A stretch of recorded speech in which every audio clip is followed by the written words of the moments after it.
Hello, and welcome to Everyday English Treats. Today's word of the day is Halcyon. Let's discover what this beautiful word means.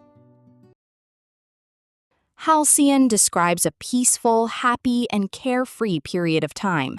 People often use the phrase halcyon days when talking about cherished memories. Here's an example.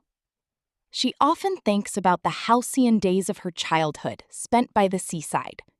This means she remembers those peaceful and happy moments with great affection. Now it's your turn. Can you create your own sentence using the word halcyon? Comment down below.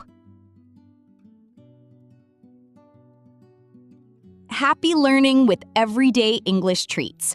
Until next time, take care and keep practicing your English.